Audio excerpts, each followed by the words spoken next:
Chapter 3. Michael. In addition to the individual candlesticks spaced along the table, the small dining room was lit with candelabras around its edges. The faintest bit of daylight brightened the window across from Michael as the short winter day faded into nothingness. With only 5 diners, dinner was a quiet affair, only the light clinks of silverware tapping against plates and the soft sounds of chewing filling the air. Michael couldn't deny that he enjoyed the lack of pressure that accompanied their family-only dinners, even if it meant he couldn't sneak in mini-meetings by sitting next to the right people. "Justin," their mother reprimanded gently, "it is not appropriate to eat so quickly." "But, don't talk with your mouth full." Michael's younger brother expedited his chewing and swallowed. "But I'm starving, Mother." "That does not give you permission to be uncivilized." She gave him a stern look. "Now slow down." "I wasn't—" "Justin." That single word from their father, spoken in a tone of finality, was enough to quail the 14-year-old boy. Bowing his head so that his dark brown hair fell across his face, he said, "Yes, Mother," and began eating at a reduced pace. Michael allowed himself a small smile as he cut a bite-sized piece of his baked potato. At 24, he was past the always ravenous stage, but he remembered the same struggles, although he felt certain that he had done a better job of abiding by Mother's rules of etiquette. He was also less cowed by Father's commanding presence. That didn't mean Michael didn't obey Father, despite having reached his majority. Father's word was law.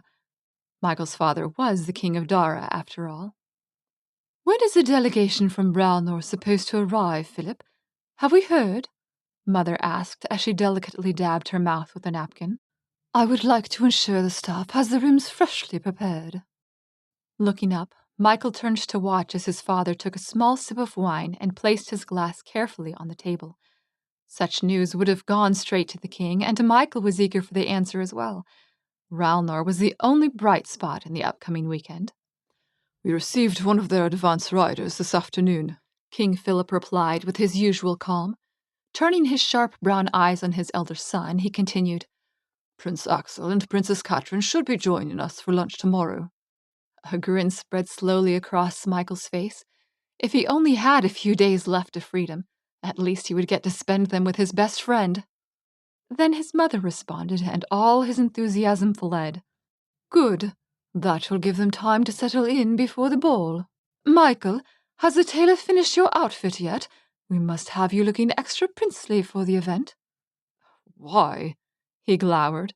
"They already know I'm a prince. Can't I be auctioned off in normal dress just as well as an extra fine?" His parents exchanged a look across the table, while Justin smirked. His 9-year-old sister Anne carefully set her silverware next to her plate, preventing any sound with the action, and folded her hands in her lap, looking between her parents and oldest brother with wide eyes. "Michael, we discussed this already." Father fixed his stern gaze on him. "It is high time you were married, but you seem reluctant to choose from the daughters of my noblemen, just as you resist my efforts to arrange a wife for you from one of our neighbors." "Rather limited options, aren't they?" Michael snorted. He began cutting his potato again to hide his slight frown. "Reuni's princess is Justin's age, and Amitier's is barely a woman." "Castalia has several options," his mother pointed out. He chewed a bite of potato and swallowed before responding. "I may like swords, but not enough to bring one of them here." "What about?" Anne said quietly before she dropped her eyes, a look of chagrin crossing her face. "Never mind." Justin nudged her with his elbow. "What about what?"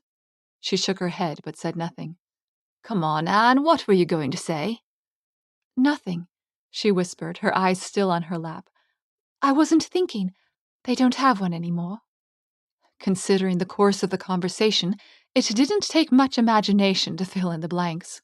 There were only 2 kingdoms they hadn't mentioned, only one that no longer had what he needed. Ralnor. Home of his best friend, Prince Axel, and until her untimely death, home of the girl he'd grown up expecting to marry, Axel's younger sister, Princess Helena. Michael gripped his knife and fork a little more tightly as he shoved away the memory. Mourning what could never be would not help him with the monumental task before him. I still do not understand how a ball is supposed to help, he muttered. One dance is not enough to know someone, and I won't even have time for that with every girl you've invited. I think it's romantic, Anne said quietly. Michael looked up, surprised she had spoken again, to see her bright green eyes focused on him and a slight curve to her lips. Wandering through the ballroom until you suddenly meet her eyes, and you just know. Grinning, Justin elbowed her again. Somehow I don't think that's the way it works. Justin, leave her be, Mother scolded lightly. She reached over and patted her daughter's hand. It's a lovely thought, dear. While our main concern is that your brother finds someone acceptable, we do want him to be happy. Michael chose to continue eating and keep his thoughts about his chances to himself. Every girl at that ball would be hoping to use him to become a princess, and he already knew how he felt about the ones belonging to the nobility. He couldn't imagine finding one among the commoner attendees that was any better. If anything, they were sure to be worse. The conversation around the table gradually moved on to other things. He kept an ear open, listening for information he needed and chiming in when required. Usually he would have been more attentive, but today he found his thoughts drawn back to the ball. He enjoyed balls, as they provided an opportunity to mingle with the members of his and other courts, both the older members and those of his own age. And if he was honest with himself, he also liked the way the young women responded to him, even if their conversation frequently annoyed him. Too bad they would be less eager if he wasn't a prince. However, he found himself dreading the approaching event like he had never dreaded anything except for Helena's funeral. His parents expected him to pick a bride from the hundreds of young women, both acquaintances and complete strangers, who would be in attendance, and if he didn't make a decision within a week, they would make it for him. Somehow, that was the only thing worse than having a single evening to find a woman who could make him happy, while on display for half the kingdom. Wait, back up and say that again, Katie said, her brown eyes narrowed. Your parents what? Frowning, Michael said, They've invited every family they consider acceptable to attend your welcome ball so that I can choose a bride. I thought if I had to do it, I would prefer to be when you and Axel are here. You don't mind, do you? Katie's open mouth clamped shut, her shoulders lifting as she visibly swelled with rage, but Axel's lips were pressed tightly together for a different reason. Fear not, Michael. Katie isn't mad at you. She doesn't care much about formalities like welcome balls. Then why? You're telling me that your parents expect you to marry a complete stranger? Katie exploded. Her light brown face was tinged red. What are they thinking? Giving up on his futile pursuit, Axel threw back his head and laughed loudly as he dropped an arm around her shoulders. As if we have room to talk, he said, pecking her fondly on the cheek. If I remember correctly, my father did something similar, except neither of us had a choice in the matter. Yes, and I wasn't pleased about that either, if you recall, she retorted, crossing her arms and glaring up at him. But to choose a complete stranger! To be fair, I don't have to marry a stranger, Michael cut in. They both turned to look at him. I can choose from the nobility. I already know them. Axel raised a dark eyebrow. If you're so eager to marry one of them, why the ball? He asked shrewdly. Wouldn't it be simpler to propose to your beloved lady without the expense and extravagance of an expanded royal ball? His eyebrow dropped to its normal position as he grinned roguishly at his wife. Not, of course, that I am one to denounce overblown and dramatic proclamations of undying love. You, she replied, the anger melting out of her face as she smiled softly up at him. You would never blow anything out of proportion. Michael wandered over to one of his sitting room's windows, opting to give them a moment to themselves. Katie might rant about the circumstances that allowed a miller's daughter to marry a prince, but it was obvious to anyone who saw them that his friends were crazy about each other. 2 years after their marriage, they were still as sickening as when they were newlyweds. No, sickening wasn't the right word. Michael was happy that Axel was happy, and he approved of Katie, untraditional as she might be for a princess. But they could be a little much sometimes, like now. Maybe Michael was just jealous. He stared out at the gardens, drab in their winter barrenness, only the evergreen hedges providing color to the scene. If his parents had been willing to wait, the ball could have been held in the spring, and he could have escorted lovely ladies through the gardens. It would have been beautiful with the weather hovering in that perfect spot between too warm and too cool. Except then he'd have even less time to meet as many women as possible.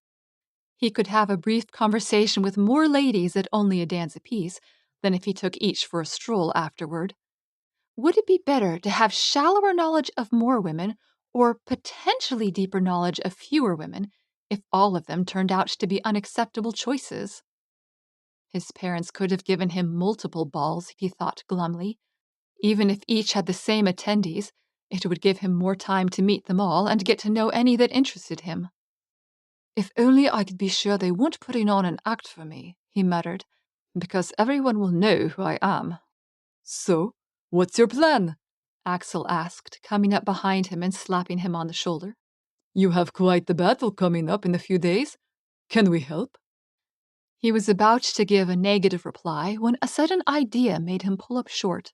Glancing up at his friend's smiling face, he could see the traces of mischief that rarely left the foreign prince's expression. It was worth a shot.